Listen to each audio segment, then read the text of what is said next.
que se aperturen los colegios para hacer ensayos y error y aprender, para que en enero, febrero, marzo, dependiendo de las curvas epidemiológicas, la estructura social, las diferencias geográficas de nuestro país, se vaya implementando con flexibilidad en cada región. Por eso, para hablar de esto largamente, estamos en un enlace vía Zoom con Omar Neira, experto en salud pública. Ustedes ya lo conocen porque lo hemos tenido varias veces al doctor Neira para que nos explique de qué se trata esto nuevamente, porque hay que llamar la atención del Estado, porque parece que hasta el día de hoy no entienden. Bienvenido, doctor Neira, a Las Cosas por su Nombre. Muchas gracias por estar aquí.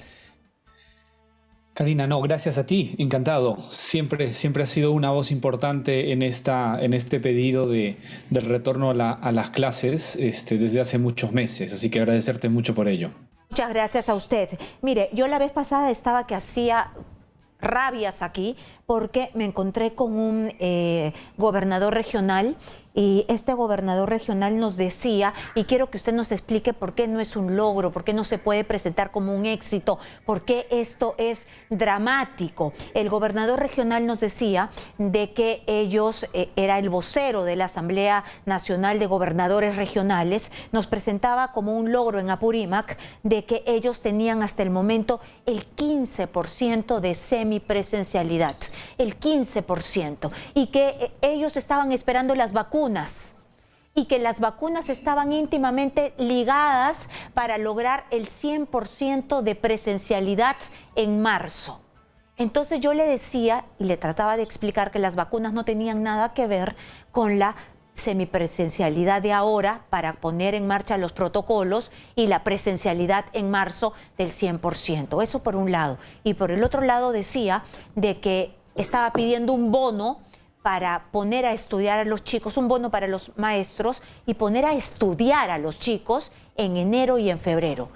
Y cuando me dijo poner a estudiar a los chicos, se me pararon los pelos, porque más allá de matemática, lenguaje, yo decía, y lo emocional, y el juego, y lo lúdico, los niños no están sufriendo. No me habló de eso, sino me habló del bono, y me habló de llevar a las clases a los chicos. Y yo le dije, ¿por qué no hacen eso en noviembre y en diciembre? ¿Cuál es su perspectiva sobre estos dos puntos que me presentaban como un gran éxito los gobernadores regionales que están a cargo de la educación al interior del país? No, Karina, el análisis es amplio, pero claro, pareciera que pues si tienes 15% de nada, pareciera mostrarte un éxito, pero si tú tienes 15% de lo que sería 100% como es en los países en Latinoamérica, es un fracaso. Y hay que decirlo así, Karina. Yo también soy educador, docente universitario. La educación en el país, desde la preescolaridad hasta la universitaria, ha fracasado en 2 años. Es un fracaso. Yo escuchaba algún comentario de alguien que decía, mi hija ingresó a estudiar medicina hace 2 años, está en 4º ciclo y no ha pisado las aulas. ¿Cómo aprende anatomía? ¿Cómo aprende algo? Y estoy hablando de que la virtualidad a nivel universitario reemplaza en algo, pero imagínate de los pequeños. Y entonces, hay varias cosas. Primero, creo que hay que desmitificar que la educación solo es matemáticas, geografía, historia. No. La educación del ser humano es completa. Y la educación es para el desarrollo humano. Y en ese concepto, la presencialidad es vital. Y no hemos comprendido como país esa importancia del ser humano y solo le dedicamos en el gobierno anterior todas las balas a las famosas tabletas que no funcionaron en un país donde la tecnología de la información es caótica. Y entonces, cuando tú tienes tomadores de decisión que te dicen esto es un éxito, al igual que en el tema sanitario, pero luego podemos hablar si hay algo de tiempo, entonces te pones a reflexionar. A ver, desmitifiquemos. La educación es más allá de adquirir conocimientos. Eso es importante que la sociedad entienda y comprenda. Necesitamos entender que más allá de las vacunas y condicionar a las vacunas el regreso a la escolaridad es un error. ¿Por qué? Porque las vacunas no impiden contagio, Karina. No impiden contagio. Y se ha demostrado, tú mostrabas hace unos momentos en la presentación y la activación que hace UNICEF hoy en día, se han hecho innumerables estudios, se ha dicho largamente que las aulas escolares no son centros de contagio. Existe riesgo, sí, como en toda la sociedad, pero una casa tiene más riesgo a recibir visita que la escuela. ¿Por qué? Porque los ambientes, si son ventilados, si se guarda el distanciamiento de 1 metro, ahora te explico por qué tiene que ser 1 metro, podemos tener lugares más o menos seguros para algo que es importante y fundamental: educar para la vida a nuestros chicos. Pero si seguimos, como por ejemplo, se está insistiendo en que Sedapal tiene que intervenir para poder dotar de agua de todos los colegios que no tenían agua antes de COVID, no puede condicionarse ese retorno, porque además, si entiendes el contagio del COVID-19, de la enfermedad, es a través del aerosol. ¿Y cómo te proteges del aerosol? Con mascarillas. Hace 2 días salió un estudio mundial, el primero de su género, de 30 estudios de metaanálisis, que te decían que el mecanismo para evitar el contagio es la mascarilla. Entonces, eso funcionó bastante bien. Y si a eso tú aumentas ventilar, y se hicieron estudios de muy buen nivel que acaban de ganar premios a nivel mundial, donde te dicen, si tú a las mascarillas ventilas el espacio, las posibilidades que una persona contagiada, que es el profesor, contagia a 24 alumnos, se reduce a 0.5%. Entonces el riesgo existe, pero es el más bajo de toda la sociedad. Y entonces, en ese análisis, creo que los tomadores de decisión tienen que comprender que si no regresamos hoy, no en marzo, no va a ser posible regresar al 100% en marzo. Porque cuando intentemos al 100% en marzo, estaremos como hoy. Ese es un poco el análisis que intento realizar a lo que tú comentas. Muy bien, entonces no hay que alegrarnos con lo que es un fracaso. Cuando nos dicen 15% de semipresencialidad, no hay que tener una mirada corta. Eso quiere decir que vamos a fracasar al 100% en marzo. No lo vamos a lograr simplemente. Además, están pidiendo, y lógicamente hay madres de familia que han visto que sus hijos no han avanzado en nada porque fue un fracaso lo de las tablets, ¿no? Entonces están pidiendo nivelación. La nivelación se debe dar ya.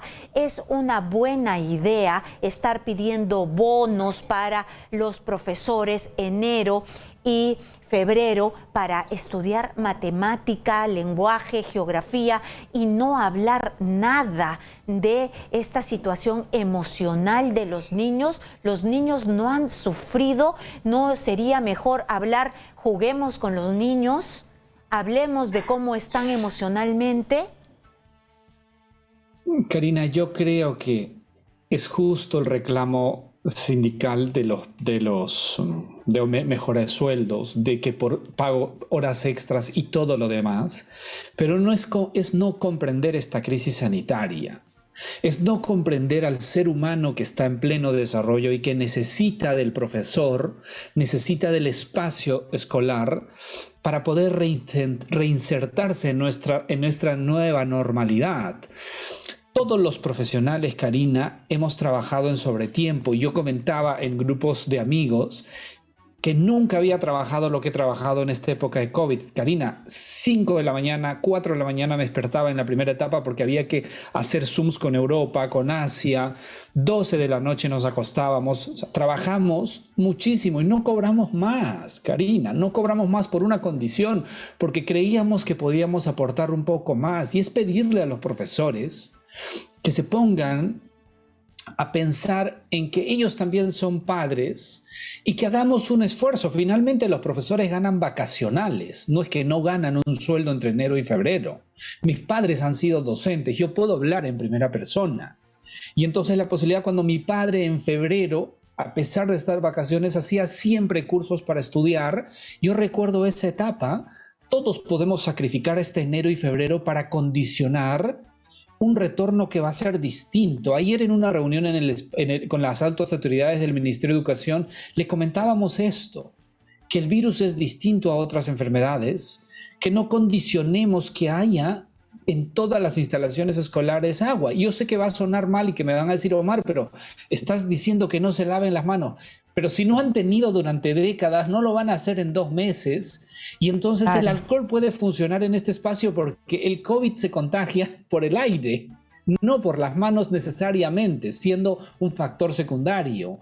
Y entonces ese análisis de comprender todos como sociedad de que la educación en este momento debe ser el pilar fundamental de la discusión, y escuchar ayer al presidente en CADE y decir van a regresar todos a marzo, si él no da instrucciones a su ministro de Salud y que diga necesitas cambiar la 121 para que yo, que estoy ofreciendo el 100% presencialidad, pueda conseguir, no es posible si él no da instrucciones claras. Tiene que dar instrucciones claras a su Hay que ministro de detenernos Educación ahí, y que por diga, favor. la prioridad sobre Para discusión de todo tipo es el retorno. Hay que detenernos ahí para que las personas entiendan. Ayer el presidente estuvo en CADE, lamentablemente yo pensé que él iba a hablar más, dedicó a la retorno a clases 20 segundos, no profundizó, y el doctor Omar Neira está hablando de la resolución ministerial 121 de la Minedu, que es una herencia de Vizcarra, ¿no? Del último, creo, ministro de Vizcarra. ¿Qué es lo que dice esta resolución ministerial que no deja avanzar? Pone unos niveles que no se van a poder cumplir para regresar a la presencialidad. ¿Cuáles son y cuáles son los que se deben cambiar? Esta resolución viene de normas del 2020. Y entonces, ¿en qué consiste? En que el contexto del 2020, la segunda ola, el 2021, pues sanitariamente era complejísimo para todos, morían miles de personas, o sea, casi 1000 personas diarias. Entonces, el contexto sanitario era otro. Hoy la evidencia científica nos ha dicho que es distinto y entonces cambió. Toda esa norma antigua basaba, por ejemplo, que la distancia debe ser en 2 metros. Entonces, en un aula escolar, la capacidad máxima en las mejores condiciones es del 25%, en un colegio del 25%. Por lo tanto, no será posible la presencialidad si no se cambia, por ejemplo, el tema de distancia. Esta norma fue dada para que pues algunos colegios intentaran retornar en un contexto sanitario complejo y distinto. ¿Por qué es fundamental la del 1 metro? Porque hay evidencia científica, estudios científicos que dicen que si entre 1 metro y 2 metros de cabeza a cabeza de niños, no de carpeta a carpeta como implementan algunas UGELes, no existe mayor riesgo por estar en 1 metro. La ciencia lo ha dicho, investigaciones con miles de niños en pleno estudio, en plena campo escolar. El Ministerio de Salud tiene que ponerse a pensar, pero si no hay este cambio que viene con información del 2020 de la época de Martín Vizcarra, donde nos encerraron a todos sin justificación alguna, donde nos decían que los hombres van a comprar un día y las mujeres otra, ya. Esas normas, en términos metafóricos, también están aplicados a la 121 de educación.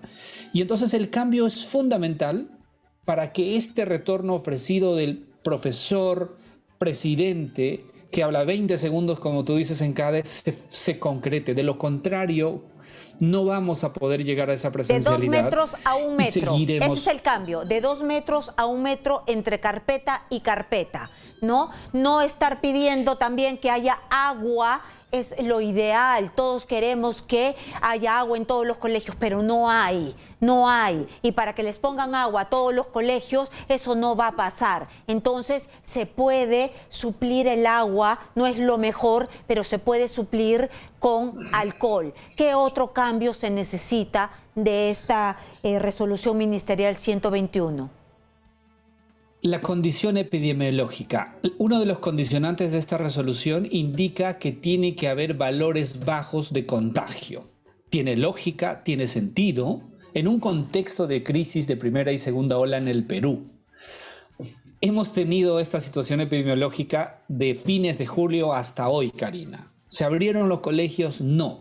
Yo soy de la opinión de que independiente de las situaciones epidemiológicas, los colegios deben funcionar, porque no son centros de contagio y la educación es prioritaria.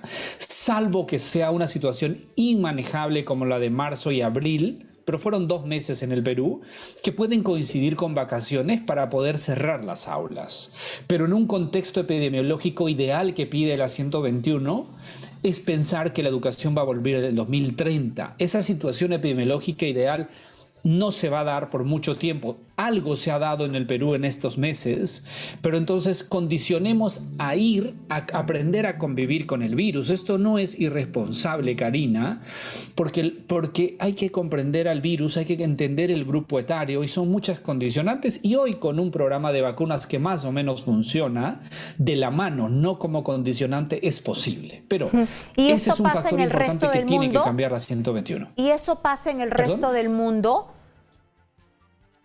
El resto del mundo, independiente de sus picos de olas de contagio, está funcionando. No hablo de Alemania, no hablo de Estados Unidos, no hablo de Reino Unido, no hablo de Corea, que para ellos la educación nunca se cerró.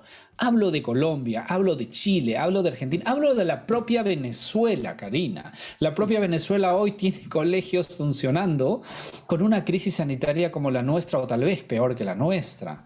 Y entonces los factores epidemiológicos deben ser controlados, no condicionantes para la apertura, porque de lo contrario no vamos a abrir los colegios en los próximos meses. Bueno, tanto que le gusta a Venezuela, está muy bien que haya puesto ese ejemplo. Muy bien, ahora está en debate el tema del carnet de vacunación que se va a dar porque ya es una norma. Hay profesores que todavía no se vacunan. ¿Es necesario que los profesores estén vacunados? ¿Se les tiene que exigir para entrar a una aula el carnet de vacunación? Karina, como concepto teórico, los programas de vacunas tienen que funcionar a nivel de salud pública para la mayor cantidad de la población. O sea, eso como un concepto teórico. Hoy las vacunas están disponibles en nuestro país. El 85-89% de docentes ya se inmunizaron completamente. ¿Por qué es importante que ellos se inmunicen? Porque están permanentemente en contacto con los chicos, el virus va a llegar a los colegios, eso es evidente, o sea, no podemos negar, el virus va a llegar siempre, todas las semanas vamos a tener positivos y hay que proteger a los profesores porque al tener mayor edad tienen mayor riesgo. Y a los niños pero no también debe de ser paso, una condicionante per se. Sí, hay que protegernos todos, pero ellos tienen la obligación de estar vacunados. Hay que exigirles ese carnet. Más que la obligación, el compromiso con su salud, la de su familia y su sociedad, de comprender que las vacunas a nivel poblacional funcionan bien cuanto más personas se vacunen. O sea, debe ser un compromiso de cada, no solo profesor, esto funciona para toda la sociedad. Y ahí hay que hacer una campaña fuerte con ese 15% que ha sucedido, ¿por qué no se inmuniza? Y entonces trabajar fuertemente para que en lo ideal el 100% de profesores estén inmunizados. Hay que hacer un control ahí de vigilancia epidemiológica para ver con algunos grupos especiales de riesgo cambiar las actividades. Si hay un profesor que tiene alto riesgo pero es indispensable por la estructura del colegio, pues que haga actividades educativas al aire libre, donde el riesgo se va a minimizar enormemente. Hacer un aula para él en un ambiente abierto y el riesgo va a ser menor. Pero las vacunas son fundamentales, pero no deben condicionar por una razón. Porque en un país donde la tasa de inmunización es baja, hay dificultades de acceso, dificultades de información. Mientras avance en paralelo, podemos implementar la educación, pero si la condicionamos, la educación siempre va a estar después, pasos después, porque vendrá la dosis de refuerzo. Ya no serán 2 dosis, sino en pocas semanas será norma la dosis de refuerzo, después de 5 o 6 meses, y vendrá otra. Y entonces siempre vamos un paso atrás. ¿Qué es lo que proponemos? De que se abran ya las clases. Ahora, como decía la representante de UNICEF, en estas 6 semanas que quedan, que se aperturen los colegios para hacer ensayos y error y aprender, para que en enero, febrero, marzo, dependiendo de las curvas epidemiológicas, la estructura social, las diferencias geográficas de nuestro país, se vaya implementando con flexibilidad en cada región. Pero si no logramos hacer esto en este momento, va a ser muy difícil en el contexto ideal de marzo del 2022 abrir todos el 1 de marzo porque no habrá el contexto ideal. Muy bien, entonces hay que comenzar con implementar, porque si hay que comenzar a ensayar, a equivocarnos, hay que comenzar ya de a poquitos para que después que llegue el 100% no nos equivoquemos con todos. Muchas gracias al doctor Omar Neira, él es experto en salud pública y siempre nos está ayudando en esta campaña para que el presidente, profesor, escuche y por fin ponga una acción, manos a la obra para el retorno a clases de los chicos, porque no solamente le hace daño a los chicos, sino al futuro de nuestro país. Muchísimas gracias, nos vamos a ir a... Sí, dígame, Karina, por favor. Solo un segundo, dígame, por favor, supuesto, solo un segundo. Por supuesto. Quiero comprometerte, por favor, que puedas acompañarnos este domingo a las 10:30 de la mañana en la Avenida de la Peruanidad. Vamos a hacer una cruzada para que este retorno sea pronto. Y comprometerte porque tú te comprometiste desde hace muchos meses en la importancia de la educación. Espero puedas y nos puedas acompañar para poder marchar con medidas de bioseguridad y decirle al país, la educación importa sobre todas las cosas. ¿Hacia dónde se van? ¿Hacia dónde se van? ¿Hacia el ministerio? Marchamos marchamos a la Avenida de la Peruanidad hacia la Plaza San Martín. Es una marcha, es una cruzada para sensibilizar a la sociedad y decirle, si te importa el futuro de tus hijos, tu familia, tu sociedad, tu país, tienes que marchar por la educación porque es el motor de cambio. Sin educación no vamos a cambiar como sociedad. Muy bien, ahí estaremos como exitosa de todas maneras. Muchísimas gracias al doctor Omar Neira por acompañarnos siempre.